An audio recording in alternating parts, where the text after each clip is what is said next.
Bonsoir mesdames et bonsoir messieurs, bienvenue sur Télésaxon pour un programme divers et varié comme d'habitude.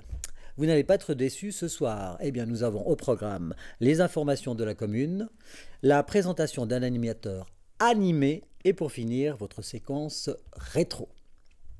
Mais nous allons commencer notre soirée avec notre premier reportage. Il s'agit de l'Orchestre du Cœur qui aide les associations en redonnant son argent. Et cette fois-ci, ils ont décidé d'aider l'association Les Anges d'Adeline. Un reportage de Patricia.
Retour plateau.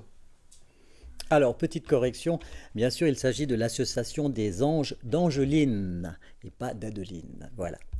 La commune a mis sur pied des rencontres seniors grâce à l'idée de l'animatrice socio-culturelle Anouk. Ils se rencontrent 2 fois par mois et choisissent des activités variées. Vous en saurez plus avec ce sujet de Patricia. On vient sur terre pour aimer, pour vivre ensemble et partager, et faire de chaque jour un feu de joie. La vie est une symphonie, chacun de nous en fait partie.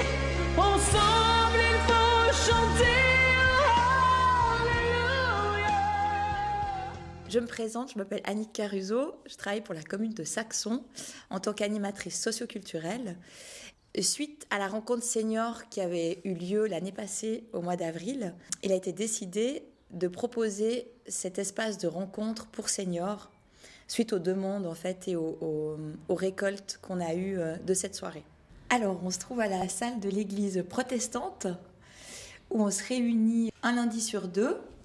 Depuis le mois de mars, c'est un lieu ouvert pour les seniors, les 60 ans et plus. C'est un lieu de rencontre où on peut aussi jouer. Et c'est un lieu d'échange, de partage d'informations. Ça s'arrête à la fin du mois de juin et on va voir si ça continue après l'été, si c'est un besoin et une envie de la population. Entre ces rencontres, il y a des choses qui s'organisent aussi selon les besoins et les envies des personnes qui sont présentes. Lundi prochain, on va aller faire la visite du musée de Saxon, parce qu'on nous a invités. Ensuite, il y a une animation aussi spéciale senior pendant la fête de la nature. Il y a aussi une activité pour le passeport vacances qui s'organise entre les enfants et les seniors avec Pro Senectute. Enfin voilà, différentes choses comme ça qui sont mises en place grâce à ce lieu, grâce aux personnes qui y viennent et puis de ce qu'on y amène. Ah oui, il y a aussi une projection de Télé Saxon. Typiquement, c'est vrai que ça intéressait les seniors d'avoir peut-être des rétrospectives ou quelques films de comment c'était avant. Télé Saxon a répondu présent pour nous faire une projection et puis ça, c'est chouette. Alors, c'est ouvert à toutes les personnes. La prochaine rencontre, c'est le 15 mai. Et ensuite, ce sera le 5 juin. Vous retrouvez toutes ces infos sur l'application de la commune ou sur le site. Et puis, c'est le rendez-vous à 14h30 jusqu'à 16h30. Mais on peut venir juste un petit moment, repartir, revenir. Voilà, c'est pas obligatoire de rester les 2 heures. Et puis, c'est libre, sans inscription, gratuit. Et voilà. Je me réjouis de vous voir nombreux le prochain lundi 15 mai, ici à la salle protestante à 14h30. Merci. On vient sur terre pour aimer, pour vivre ensemble et partager, et faire de chaque jour un feu de joie. La vie est une symphonie, chacun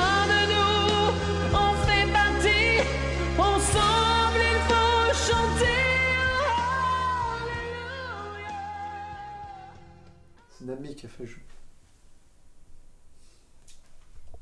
Le musée de Saxon accueille un nouvel hôte en la personne de Jean-Bernard Hoffmann. Il s'agit d'un artiste pluridisciplinaire qui fait des merveilles de ses mains.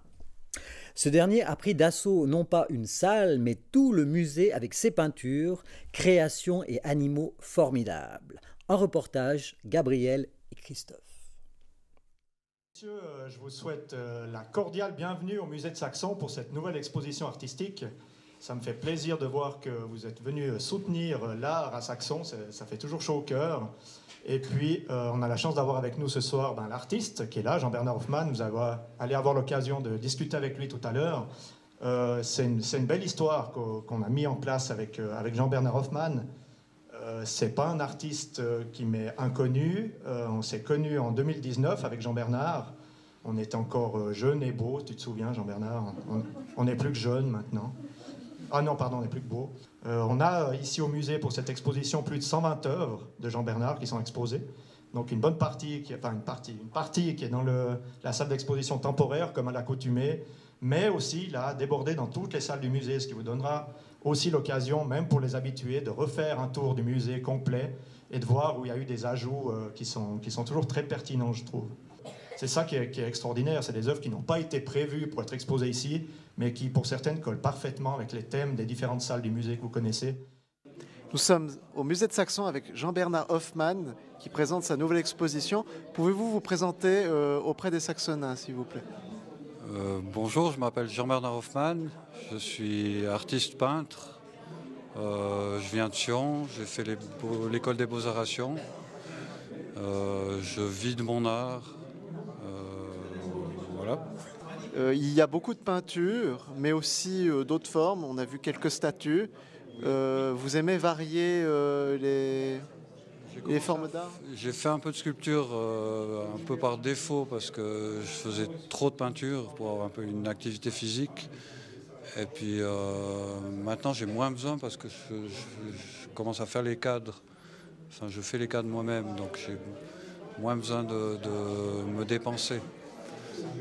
Mais les sculptures, c'est un complément en fait à la peinture. C'est la même démarche en fait. Mais le centre de votre activité, c'est la peinture? Oui, essentiellement, ouais.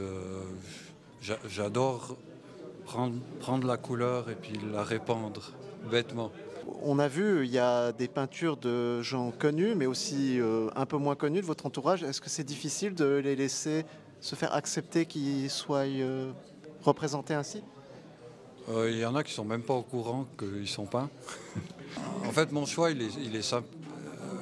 Le choix du sujet, il n'est pas en rapport à la personne, c'est moi par rapport à la peinture. Et chaque nouvelle pièce me permet d'avancer, d'évoluer. Je prends en fait n'importe quel sujet, c'est un prétexte pour évoluer. D'ailleurs, on voit qu'il y a beaucoup de types de sujets qui vous intéressent, les portraits, les paysages, les animaux. Ouais, je retombe toujours un peu comme des chapitres. Il y a effectivement les portraits, les paysages, le sport, la musique. Après, tout se mélange finalement. Mais il y a des thèmes qui reviennent, effectivement. J'ai beaucoup aimé dans l'exposition, c'est que les animaux, vous les avez mis de manière à ce qu'il faut les chercher, un peu comme si on était dans la nature. Il y a un côté réaliste, effectivement, plus que hyper réaliste, comme s'il était réel. Enfin, donc après, le musée, là, s'est prêté à ce jeu, quoi. C'était un super terrain de jeu pour placer les éléments. J'ai essayé de pas... J'avais pas le droit d'enlever des choses, donc j'ai dû me mettre à certains endroits. Après, c'est intuitif, quoi. C'est comme s'il y avait la place pour l'objet à cet endroit, puis je le mets, quoi. Ça vous a plu d'envahir le musée, de coloniser l'espace À fond, oui. Alors, c'est vraiment un terrain de jeu exceptionnel, quoi. C'est un peu comme si ça justifiait mes 30 ans de peinture, et tout à coup, je peux la montrer, quoi. En fait, le musée, il s'occupe d'une partie de la ville. Il y a la forge, il y a le casino, et puis ma peinture, c'est aussi, je regarde toute la vie, puis je m'occupe de certaines thématiques. Et en fait, on se retrouve plus ou moins, quoi. C'est des thématiques, il y a la nourriture, l'agriculture, la forge, c'est le travail du métal, le pain, enfin, c'est tout des choses qui concernent aussi, quoi. Qu'est-ce que vous voulez exprimer aux gens qui viennent ici? Question un peu plus générale et philosophique. Faites de la peinture, Oui. ça calme. Un petit peu de danse, un petit peu de musique, et puis c'est déjà pas mal. Merci. Ça défile toujours autant à l'espace Consonance chez Lionel Monet. Et cette fois, c'est Danny Bonvin, tromboniste, qui a rejoint l'Orchestre Philharmonique de Munich à 17 ans et qui ne l'a plus quitté.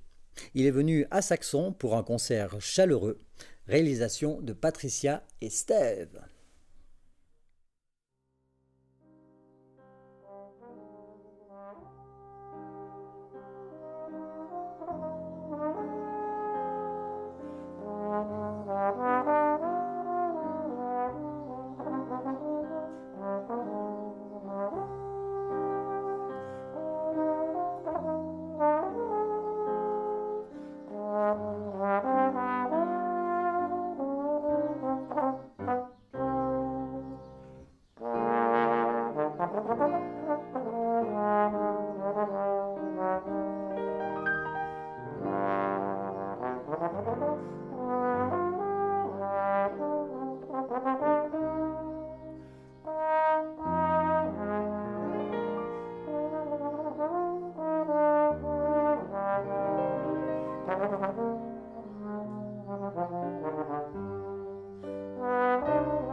Magnifique, magnifique. Et puis, eh bien, les beaux jours reviennent, d'accord, mais les possibilités de sortir pour voir des concerts, des spectacles sont de plus en plus nombreuses. Sortez de chez vous, allez vous amuser, allez rire, par exemple, au Sunset Comedy Club, par exemple, le 11 mai prochain, ou allez voir des spectacles dans la commune chez nos voisins, à Ried, par exemple, des magnifiques spectacles de théâtre et de concerts, ou alors, pour les aventuriers, vous pouvez même vous déplacer jusqu'à Sierre, à la Sacoche. Là, il y aura prochainement bientôt des concerts, des spectacles de théâtre, enfin voilà. Sortez, amusez-vous, buvez des verres et la vie est belle. Voilà, avant de commencer cette petit entretien avec Sacha, eh bien on va voir un extrait de ton travail et tu vas nous en parler après. Ça marche. Ciao Tigro, comment va? Prêt pour ces 2 semaines en montagne? Salut, oui je suis prêt, juste mettre ton sac dans le coffre de la voiture. Mais c'est trop lourd, il y a quoi là-dedans?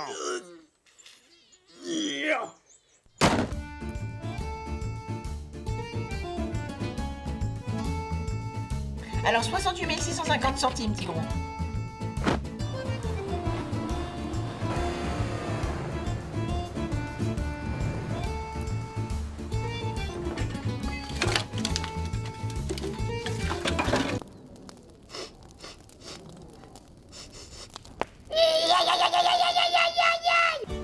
Adieu commence, tonton Albert, pardon du retard. Ah nom de bleu! Qui est le saligo qui a fait ça? Que je lui retourne les oreilles! Aïe aïe aïe aïe aïe aïe aïe aïe! C'est Patrick, c'est Patrick! C'est la panique, c'est Patrick! Ah ah ah ah! Tigrou! Sors de là! Je sais que c'est toi qui as ce bâtiment! Benvenuti, le 4 del mattino, io vais faire la pizza per 4 persone. Vous prenez un bol, vous versez l'acqua di robinetto avec la levure, et pour le memento 150 grammi di farina. Voilà, j'ai fini d'accrocher la dernière guirlande, tu peux brancher les prises. Magnifique Napo, très beau, bon boulot, tip top. Oh, attention Napo! Ça va Napo, tu t'es cassé quelque chose? Non, rien de cassé, c'est picobello les décorations. Il faut aller chercher des sapins maintenant, Napolitain.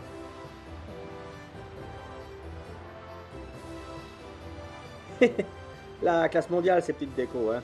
Enfin, c'est moi la classe mondiale.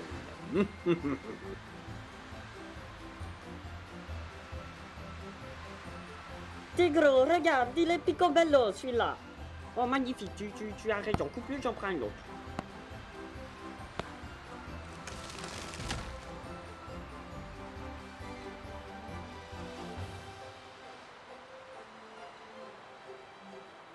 Ciao Bernadette. Oh, salut Napoli, il y a 3 jours, je sais pas si tu as entendu, les voisins ont encore dansé toute la nuit, j'en peux plus.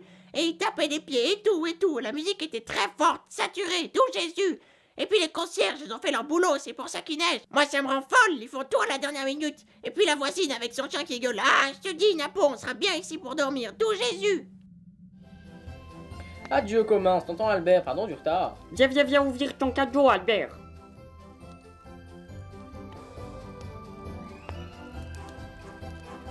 Oh magnifique, une nouvelle caisse enregistreuse. Trop bon du chocolat, oh merci, beaucoup. Une machine à café, oh merci. Una piatto a pizza. Oh mais ça va m'être utile ça, pour que Napolitain il arrête de mettre le verre à la place du pet. Joyeux Noël et bonne année 2022.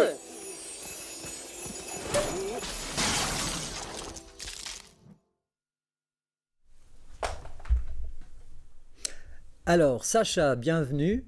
Bonsoir. Bienvenue, bonsoir. Eh, quel boulot. Ça, c'était donc un épisode spécial Noël.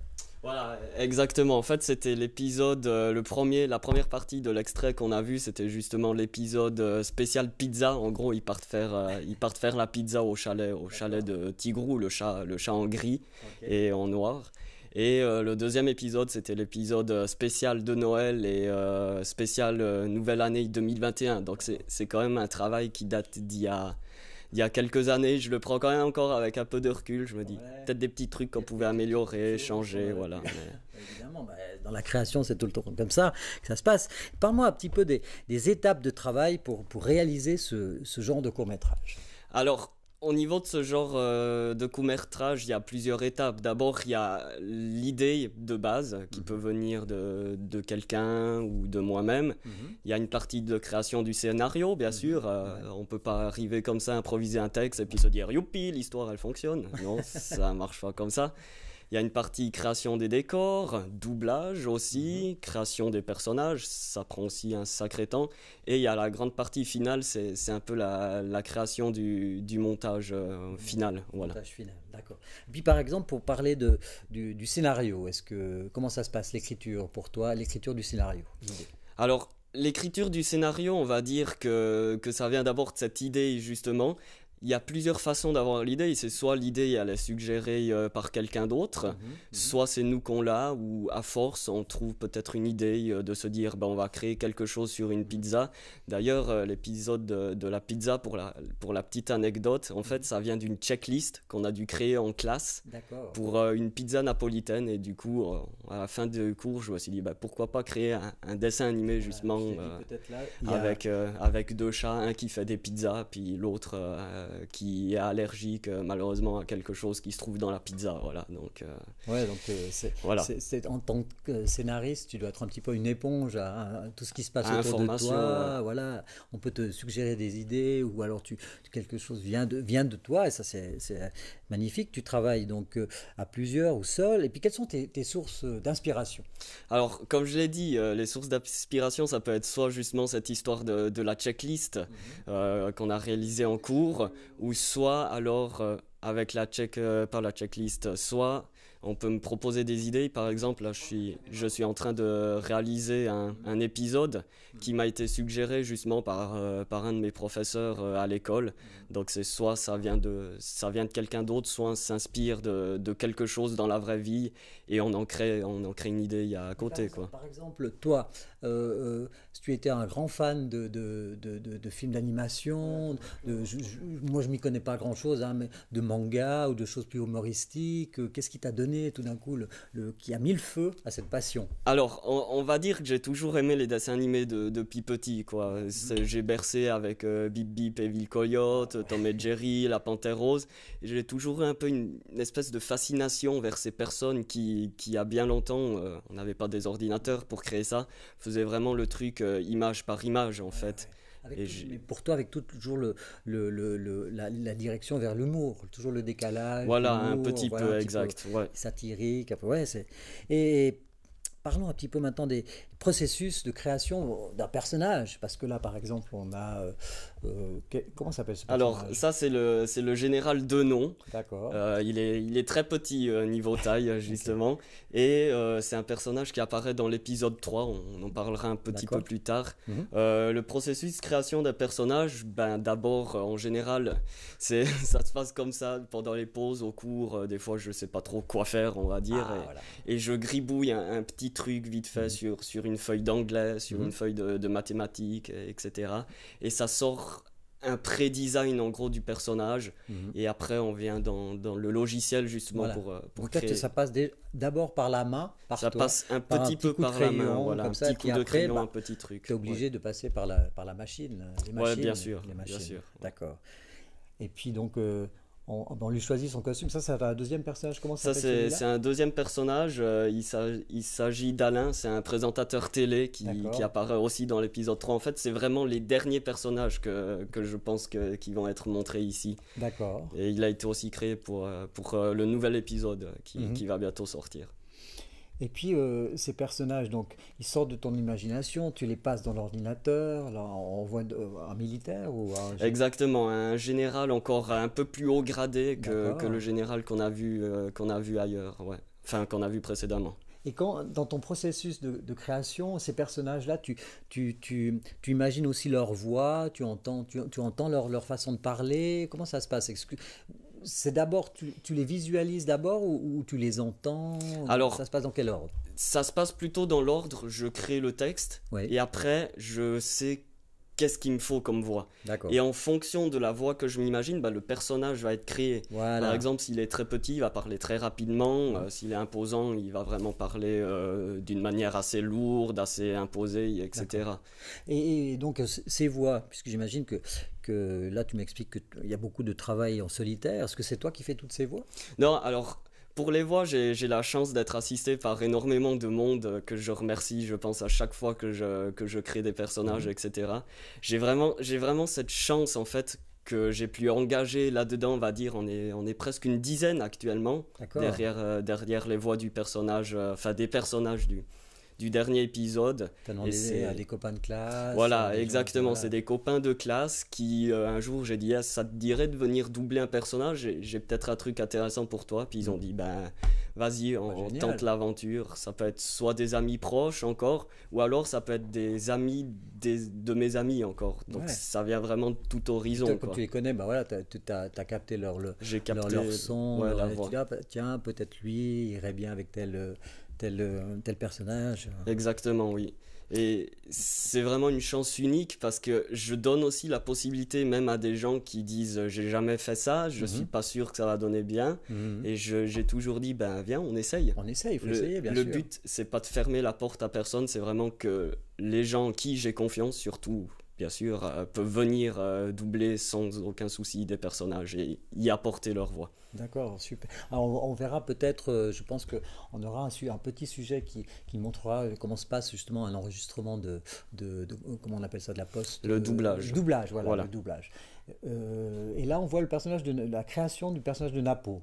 Voilà, alors Napo, oui, là on rentre assez dans la technique, mais on va simplifier au maximum. Le personnage de Napo, le nom de famille, son prénom c'est Napolitain en fait. C'est justement le pizzaiolo, si on peut dire ça comme ça. Okay. Et dans ce processus de création, on peut voir qu'à droite de l'écran, il y a tout plein de petits éléments que je suis en train de toucher actuellement. Et chacun de ces éléments compose par exemple la bouche, les yeux.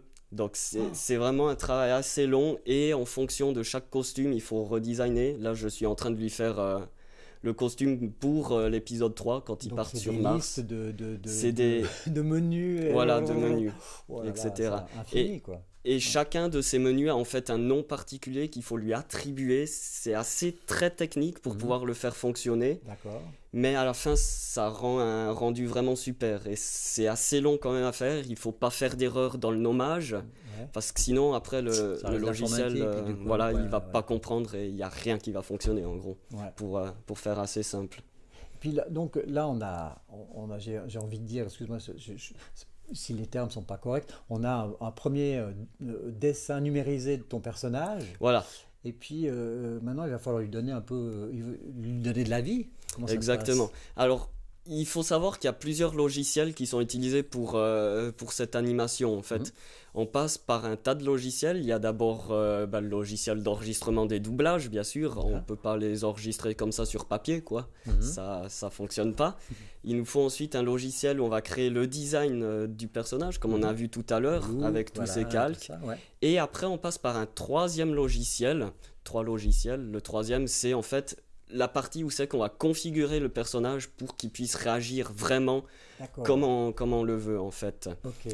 Et c'est par exemple, est-ce que ça voilà, c'est celui-là, justement. Ce personnage où il s'est redessiné tout en jaune dessus. On a vu une espèce de filet jaune, c'est ça ?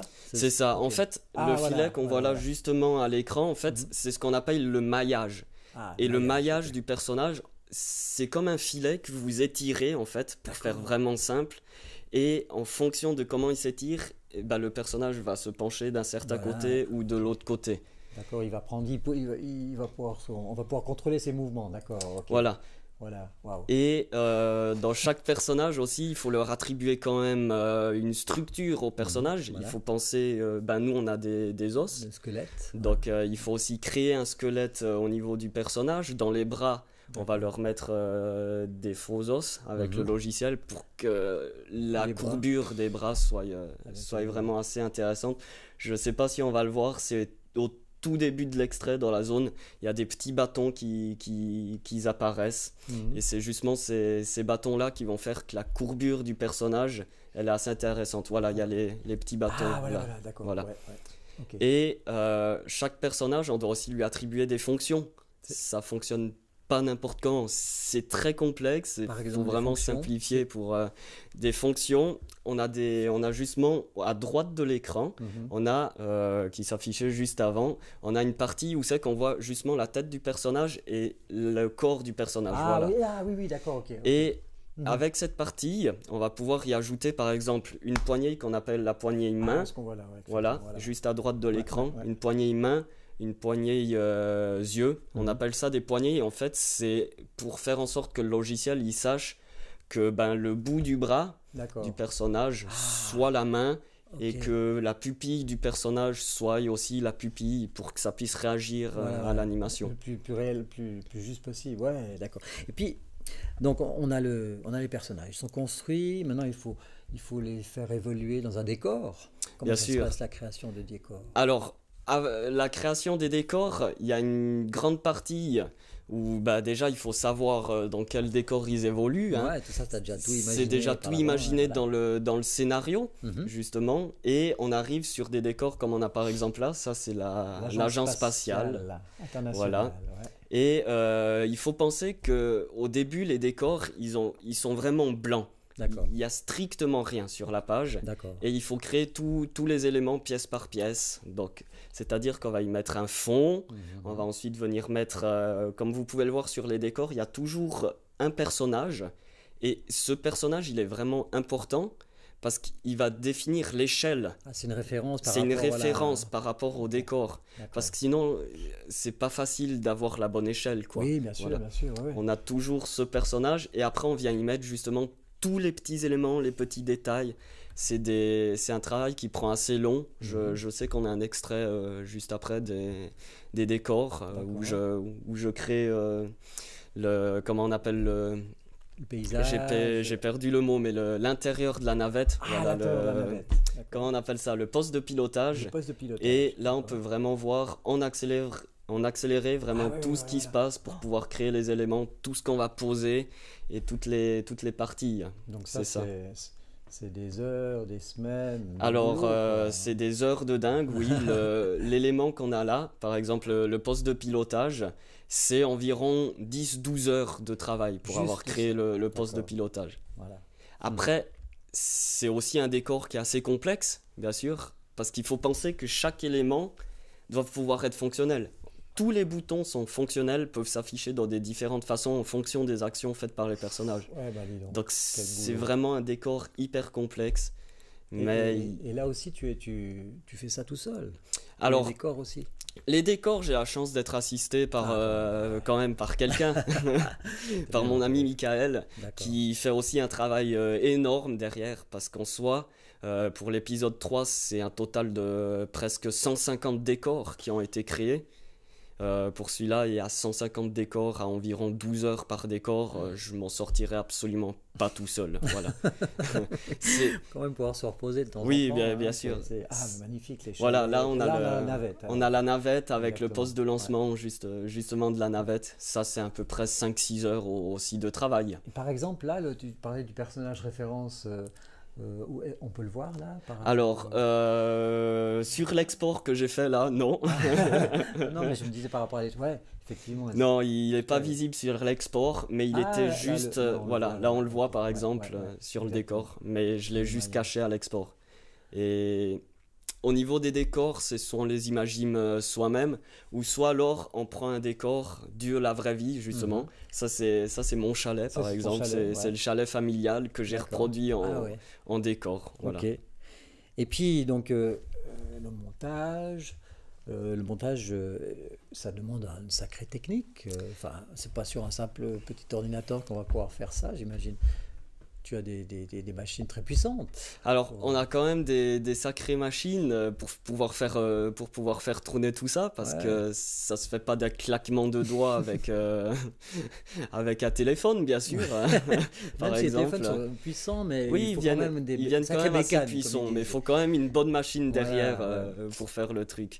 On a plusieurs systèmes. Pour faire très simple, on a un ordi principal, on va dire ça comme ça, et cet ordi principal va déléguer à plein d'autres ordinateurs la tâche. D'accord, ok. Donc, en gros, on a une première machine qui va coder la première image, la deuxième machine va coder la deuxième image de l'animation, etc., jusqu'à... Tout est fractionné voilà, pour que ça soit pour être rassemblé à la fin. Que ça soit... Mais quelle raison en fait? Pour que ça soit plus léger, pour que ça soit... Plus léger au niveau du temps de compression, d'encodage des médias.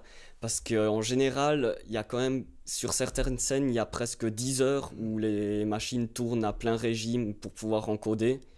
Et si on n'a pas plusieurs machines qui travaillent ensemble, et ben les 10 heures, c'est quand même assez long. Mais avec plusieurs machines, on arrive à être assez efficace et à réduire le temps de codage à 2h30, 3 heures. Donc ça turbine, quoi. Ça turbine pas mal. Il n'y a pas besoin de chauffage. Absolument pas de chauffage. J'imagine bien. Hein. Ça doit turbiner. Donc magnifique, magnifique. On va voir peut-être maintenant le doublage. Je ne sais pas si ça vient peut-être maintenant ces images vont... Ah, voilà. On voit donc...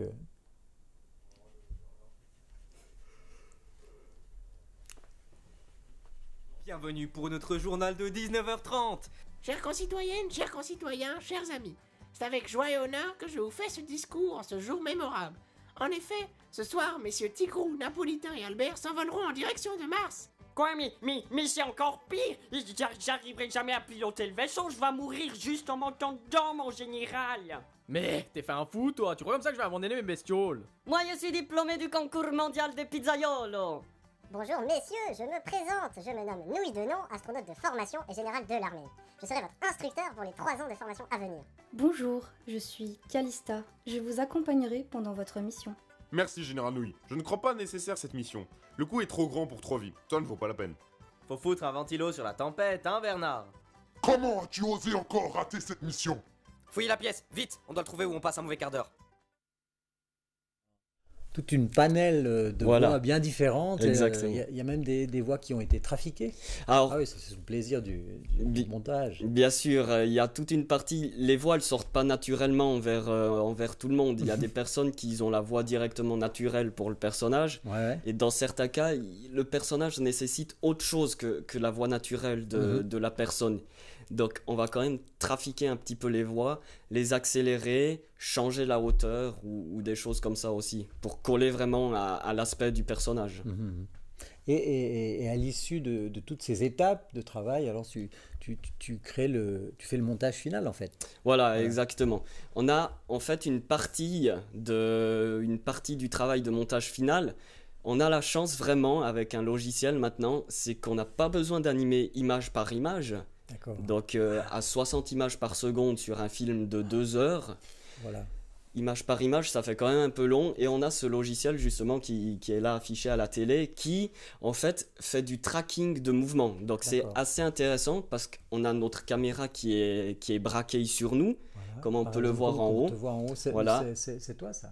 Oui, c'est moi, exactement. Donc il y a ton visage qui est pris en... On compte par la caméra, voilà. D'accord. Et en fonction des mouvements du visage, les mouvements, comme on peut le voir, vont se répercuter sur le personnage. Voilà, tout ce que tu dis, les expressions que tu prends, eh bien, même les clignements d'yeux. Même les clignements des yeux, ouais. C'est même assez encore poussé, qu'on peut même détecter encore les mouvements des mains, des doigts aussi, et mouvements des jambes. Mais je le fais pas pour des raisons de performance aussi.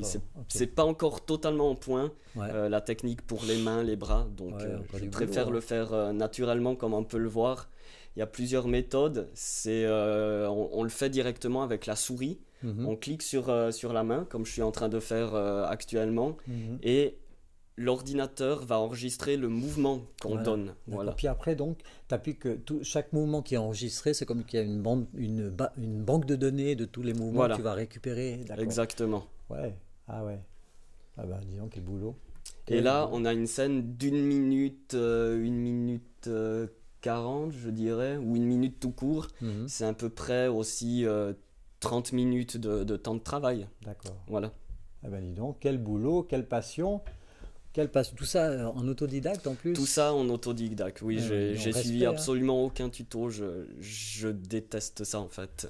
Je trouve que c'est beaucoup plus gratifiant d'apprendre par soi-même que de suivre ça permet sur Internet. À ta création d'être sans limite. Exactement. Magnifique. Et bien, sur quelle plateforme on peut retrouver ces épisodes? Alors, on peut les retrouver sur YouTube. Sur YouTube. Il suffit de taper Tigrou SI. D'accord. Et il y a tout plein d'informations aussi sur les réseaux sociaux sous le nom de Tigrou SI. Ouais. Ah, ok. Voilà. D'accord. Toi, tu as un site internet également? Il y a un site internet, c'est scproduction.ch. scproduction.ch. scproduction, tout simple, sans s.ch. D'accord. Super. Voilà. Et puis, on a sauté une petite étape que je vais rappeler. Ouais. Dis-moi. C'est d'une fois qu'on a fini justement cette animation avec le personnage qui suit nos mouvements de la tête, il faut penser aussi à leur ajouter les objets dans les mains. Ah, bah voilà. Oui, bien sûr. Et ça, c'est à peu près plus de l'animation traditionnelle parce qu'on va bouger en fait l'objet image par image. D'accord. Ou chaque 10 images par exemple. Comme on peut le voir en ce moment, je suis en train de bouger chaque 10 images peut-être la feuille de papier qu'il a dans sa main. D'accord. Waouh. Et ça, c'est cette partie qui est faite après l'animation qui suit nos mouvements, partie d'animation des objets. D'accord. En fait, si on peut dire, c'est l'interaction des personnages avec les objets et le décor. Et puis les rajouts de jeux d'ombre ou des choses comme ça, ça se passe aussi à ce moment-là. Ça se passe aussi à ce moment-là. Et après, en toute dernière étape, on a quand même la partie montage aussi. D'une fois qu'on a tout exporté, on se retrouve avec notre timeline de montage qu'on peut voir actuellement, voilà. Et en fait, on va y ajouter tous les petits bruitages, les petits trucs en plus qui vont vraiment faire vivre l'aspect du... Des choses bien entendu que tu as déjà répertoriées ou que tu cherches sur le moment ou Alors... Ça, c'est soit des trucs que j'ai sur Internet, parce que je paye aussi des licences, bien sûr, pour pouvoir utiliser de la musique, plein de choses comme ça. Ou alors, j'ai une petite anecdote assez marrante. J'ai eu balancé de la vaisselle en bas des escaliers pour créer des bruitages. Créer des bruitages, toi. Voilà. Eh ben dis donc, quel boulot. Bravo, en tout cas, pour cette magnifique passion. Merci. Puis, de toute manière, j'ai l'impression que c'est que le début d'un beau voyage. Début, voilà. Hein. Et donc, pour terminer, je crois que tu nous offres en exclusivité des 2 petites minutes de l'épisode 3. Voilà. Sans trop en dire. Alors, je vais quand même un peu parler de l'épisode 3. C'est assez spécial. D'habitude, j'ai eu l'habitude jusqu'à maintenant de faire des épisodes assez courts, de 6 à 20 minutes. D'accord. L'épisode 3, c'est vraiment quelque chose de massif. C'est 1h30 à 2h au total, donc c'est plus un film d'animation.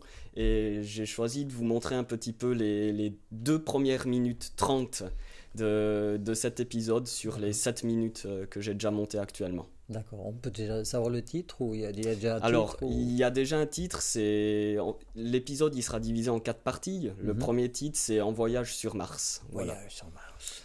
Et ça sortira, je pense, je donne jamais vraiment de date précise parce qu'il y a toujours des problèmes techniques qui arrivent entre temps et qui font que je suis jamais précis. Mais j'espère sortir pour fin juin ou fin juillet. Voilà. La première partie, pas la totalité quand même. Ça fait beaucoup de travail. Ben, on se réjouit, on attendra en tout cas impatiemment ces nouvelles. Et puis on regarde cet extrait de l'épisode 3, Voyage sur Mars.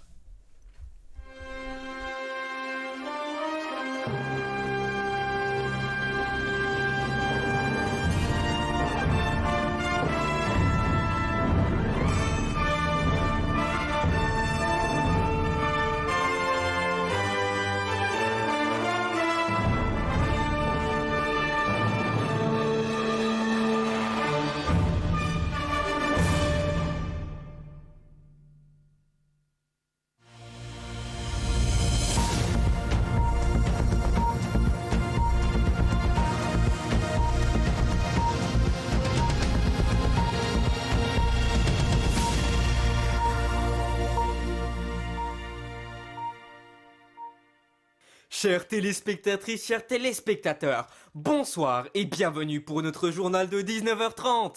tout de suite les informations les plus attendues du siècle. Et oui, mesdames et messieurs, ce soir sera tiré au sort un groupe de 3 amis de notre pays qui gagneront une formation de 3 ans. Et au terme de celle-ci, un voyage all-inclusive en direction de Mars, afin d'y installer une colonie.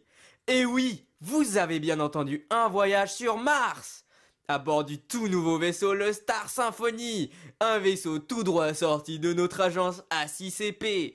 Pour une nouvelle technologie, c'est le tout premier vaisseau au monde à atteindre la vitesse de la lumière, une innovation que notre pays, notre nation, ne peut qu'en être fier. Voilà, nous voici au moment tant attendu, le tirage au sort des gagnants. Notre tirage est effectué sous la présence d'un huissier de justice.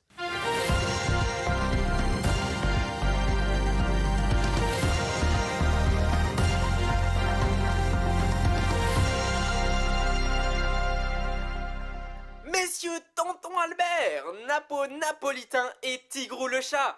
Quoi, je ne suis jamais inscrit. Vous avez gagné un aller-retour sur Mars. Vous serez contacté dans la semaine pour les formalités Vite manger la pizza pour fêter ça. Félicitations, messieurs. Ah, ça suffit, oh Jésus, c'est pas possible d'arrêter de lancer là-haut. Il y a tout qui se casse. Heureusement que j'ai vissé les objets au ballon. Arrêtez, on sort de cingler, c'est pas possible. Plus, mais c'est ce son, c'est saturé, tout est juste comme ça. Arrêtez de tourner, on bien.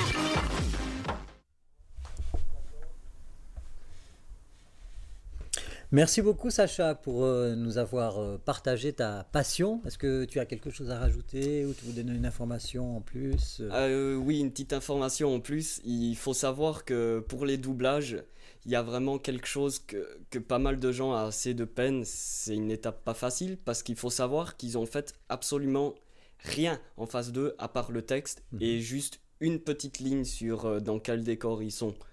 Mais au contraire, ce qui est bien justement avec ce fait-là, c'est que ça laisse libre cours à l'inspiration et des fois on arrive à sortir des trucs qui sont juste incroyables sur le moment et qui font que ça rend encore meilleur après.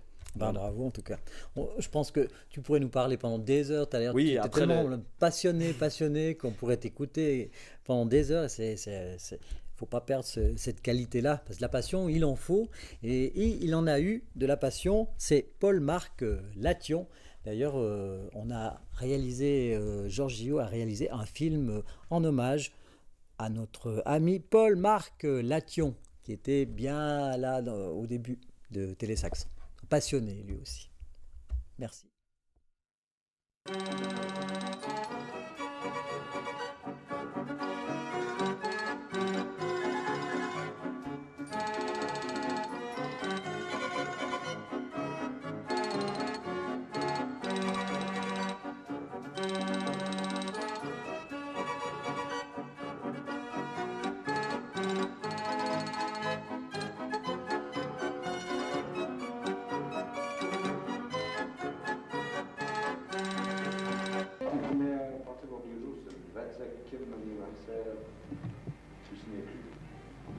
C'est en 1990, le 25e anniversaire. C'est pas cette année, hein, c'est l'année prochaine, le 25.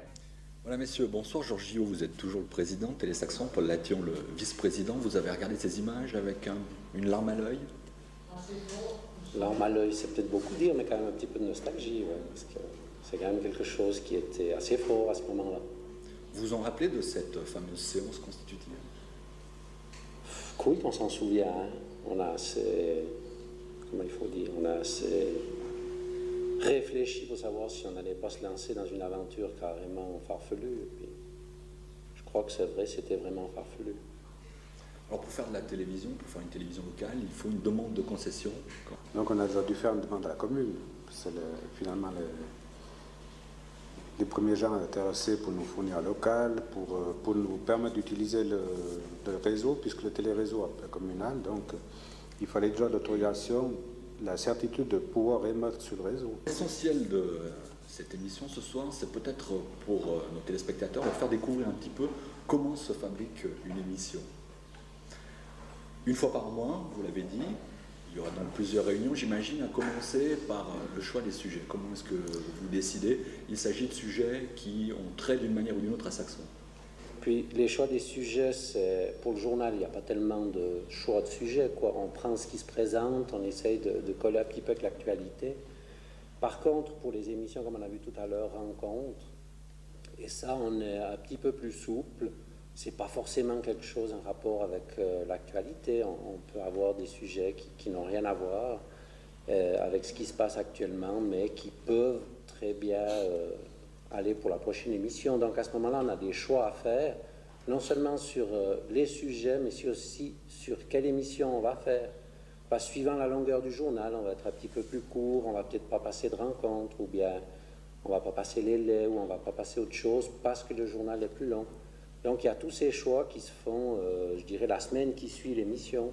Diffusée ce soir, est-ce qu'en quelque sorte on peut dire qu'elle est une émission type de ce qu'on peut retrouver tous les mois? Dans la structure, oui, on peut dire que c'est une émission type. On a des idées pour préparer d'autres choses, mais on a justement besoin de monde pour ça. Parce qu'il faudrait qu'on pense aux enfants un peu pour faire peut-être une émission pour les plus jeunes. Il faudrait peut-être qu'on pense un peu aussi aux dames, parce qu'il y a très peu de dames dans notre équipe. Et puis il y a peut-être des émissions, s'il y a des dames qui voulaient venir animer des émissions qui concernent plus spécialement les dames, ce serait peut-être quelque chose qui nous serait agréable. Alors on poursuit cette fabrication d'une émission. Il y a eu discussion, choix de sujet, tournage ensuite, j'imagine? Eh bien oui, le tournage, les gens ne s'habituent à nous voir comment ça se passe, quoi, finalement. On va ici, on va là, on tourne les émissions.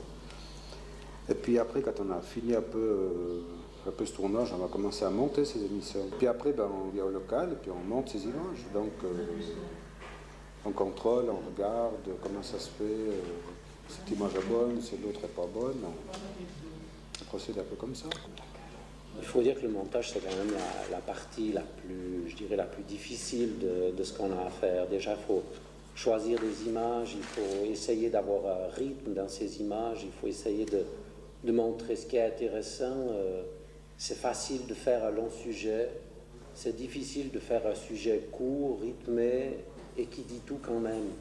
Et je crois que là, honnêtement, on a encore passablement de progrès à faire si on veut arriver à avoir des montages qui soient, disons,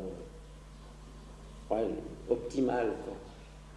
Bon, ce soir, cette émission est un petit peu particulière. Nous ne sommes pas directement dans vos studios, juste à côté. Il y a la partie décoration, si on continue avant l'émission. Tout à fait. Alors, la partie décoration, on l'a confiée à un de nos membres qui est décorateur de métier. Et cette personne-là a souci de monter, d'ailleurs de monter tout ce qu'on voit ce soir.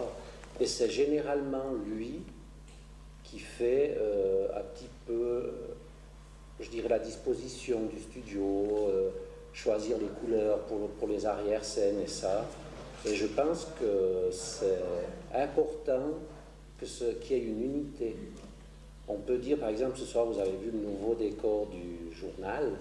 Hein, il a été créé par les personnes responsables du journal, mais l'aménagement, le petit ciel bleu derrière, c'est notre décorateur qui a cette petite patte professionnelle-là qui fait que ça sort bien. D'ailleurs, les quelques fois où il n'était pas là, on se rendait nettement compte que la qualité du décor était inférieure.